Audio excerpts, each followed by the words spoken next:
Hey guys, it's Dan again from Lost World. I'm here this time to give you a premium deck profile.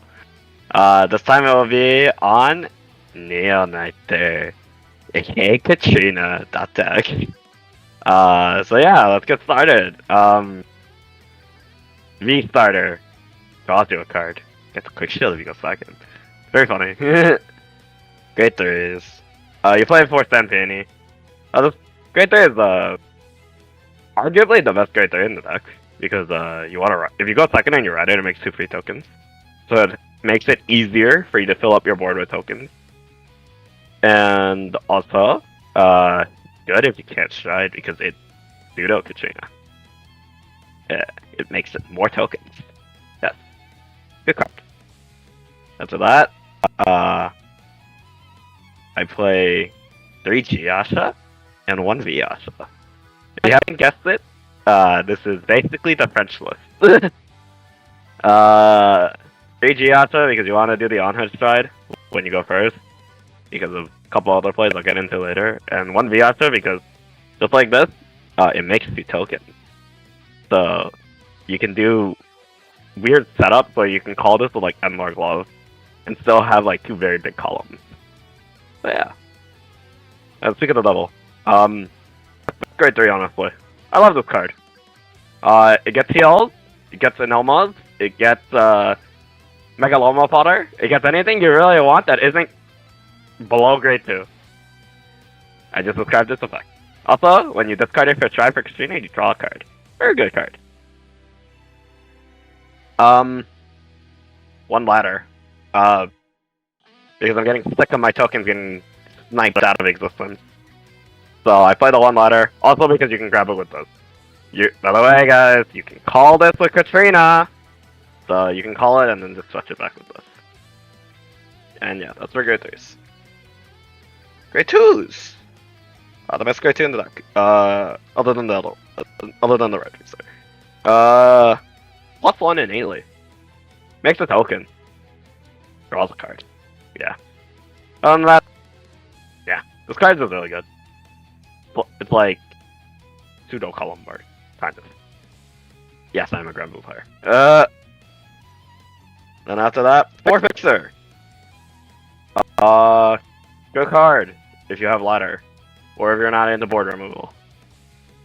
But it just helps me dig for like pieces I'm missing if I'm missing them like earlier in the game, or it makes a token and gives me an extra attack basically on force. That's very good. 1 Sylvia. It's good in the early game, and that's really about it. He's not in the early game, it's really nice, but it's also a free token maker, and I had 1 extra slot, so I played the 1 Sylvia. Good ones. 4 funny white rabbit. Why? Because I don't want to get punted out of existence by random spell decks. And also I can hand trap these, so it's really nice. I don't have to get punted out of my mind if I don't have this. Or if I have this, I don't have to get punted out of my mind, compared to if I don't have it. So I play it. Then I play 4 of the other good grade ones. It recurs itself, so it's very much so TG fodder. Or, just like every other card in this deck, it makes a free token. So I can replace my board on Katrina. It's also very useful in the early game, where I can just simply call it. And make 13k columns, or 8k columns, and then if I have 1 to draw, I can scoop up 2 tokens, and just add this back to hand, and do it again next turn. Now we're into PGs. 3 broken PG and 1 Sanctitude. Why? Because this is free, and these are the easiest PGs in the world to add into your hand, because you literally just have to call them. They have very good applications, because you can call them on Katrina, or on your on-hit stride, you can call it back here, or like call in the front row on on one of your force markers, swing with it, call another PG, and then CB1 and bounce them both to hand, so it innately pluses 1. I rarely do that. You only do that if you're desperate for PGs. The last grade 1 in the deck, search Asha and stride fodder. That's all this is. If I don't see it early, I'm just gonna discard it for stride. into triggers. 4 draw crit, because they're draw crit. 4 strike crit, because it's crit, and he lets me strike Katrina. Or anything else. Okay. This has very funny applications, unironically, which is why he used to play over the GB1 crit. 4 heals.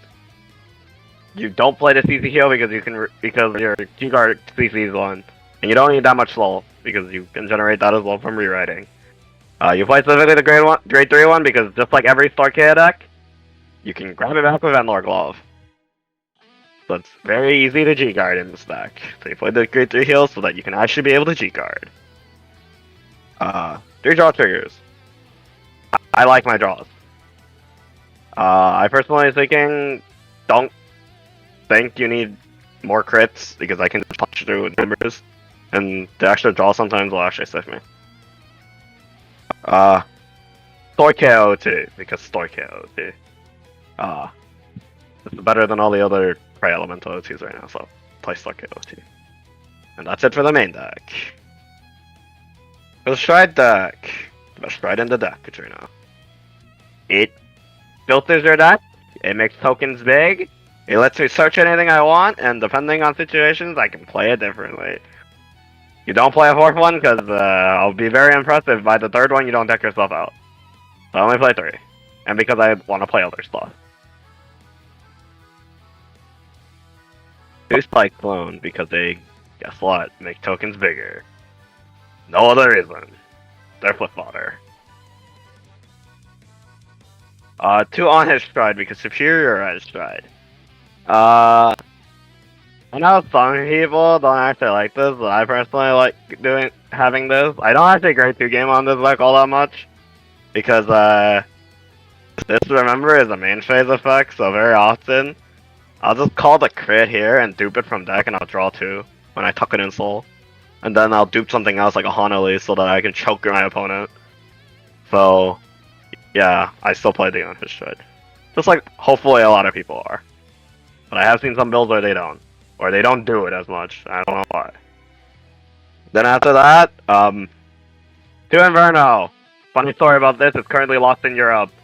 You can ask my team captain or any of my other European friends in chat, or not in chat, in the comment section, where the story behind this. But all that needs to be known is it's currently lost in Europe.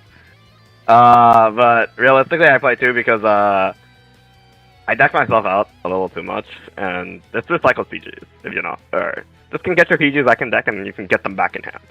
It's very relevant. I play 2 because I personally just like it.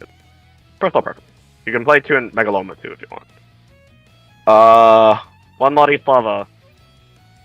Honestly, I never tried into it, but on the off chance you can stabilize into like a matchup like Mega Colony, or like other control decks,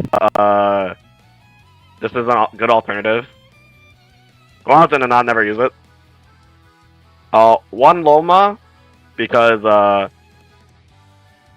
I'm a real, I almost never get the chance to shred the second one, so it's like, eh.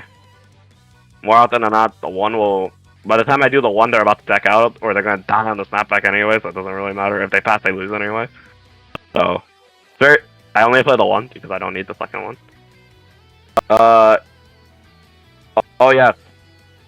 Before I move on to G-Cards. As some of the friends of mine would say, God, aka, really expensive, 20k shield ticket that only costs 20 cents. Into G-Guards, I play 3 CC G-Guards because I personally think the G-Guard is broken. It CC's 1, it puts back FPGs, or it puts back anything I basically want, and then countercharges 1, and it's also big. And then, I only play 1 of this because, personally speaking, I don't use the second one as much as I use the third one of this, so I personally just do this. Or, the second one of this I rarely find myself needing. More often than not, I just G-Guard into this and just guard with my whole hand, and like get it all back. And yeah, that is Katrina. If y'all ever want a Q&A video where I go a little more in depth than what I did here on like matchups and all this stuff, you can make a comment about it, and I'll get back to y'all. Other than that, I hope you enjoyed the video. I hope this deck profile was not that scuffed. Please subscribe to Team Lost World if you get a chance, aka Venowyrm. Alright, that's Dan. Peace out.